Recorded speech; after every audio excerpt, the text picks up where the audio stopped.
Hello, আজকে ডিনারে ভেবেছি আমি একটু কিছু রান্না করি। রোজ দিন তো মাই বানায়, তো ভাবলাম আজকে একটু আমি কিছু বানাই।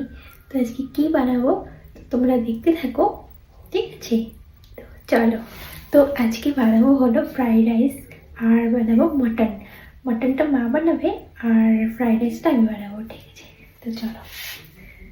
তো তো মেনলি গাজর তো লাগবে যেহেতু ফ্রাইড রাইস হবে, ঠিক আছে? তো চলো। তো এইদিকে আমি সব গাজর টাজর যা যা লাগে আর কি সবগুলো এভাবে এক এক করে কেটে নিলাম। কেটে কেটে রেডি করছি আর কি। গাজর, বিন, কাজু, কিশমিশ, তারপর মটরশুঁটি, এগুলো সব কিছু কাটছিলাম আর কি।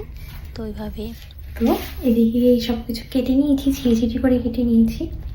এই গাজরগুলো কেটে নিয়েছি, আর এদিকে মটরশুঁটি আর কি বলে এটাকে, বিন বিন ভুলে যাই, ঠিক আছে? তো চলো বাকিটুকু রেডি করি, দেখতে রাখো। তো আমি বেশি রান্না করি না। তো যখন একটু মাঝে মধ্যে মনে হয় কি আজকে কিছু একটা বানাই, তখনই আর কি রান্না করি। তো এমনি তো মাই রান্না করে, আর এদিকে মা মাটনটা বানাবে। এদিকে প্রায় হয়েও গিয়েছে। তো আজকে ভিডিওটা আমি এখানেই শেষ করছি। যদি ভালো লেগে থাকে একটা লাইক কমেন্ট শেয়ার করে দিও। তো আজকের জন্য গুড নাইট।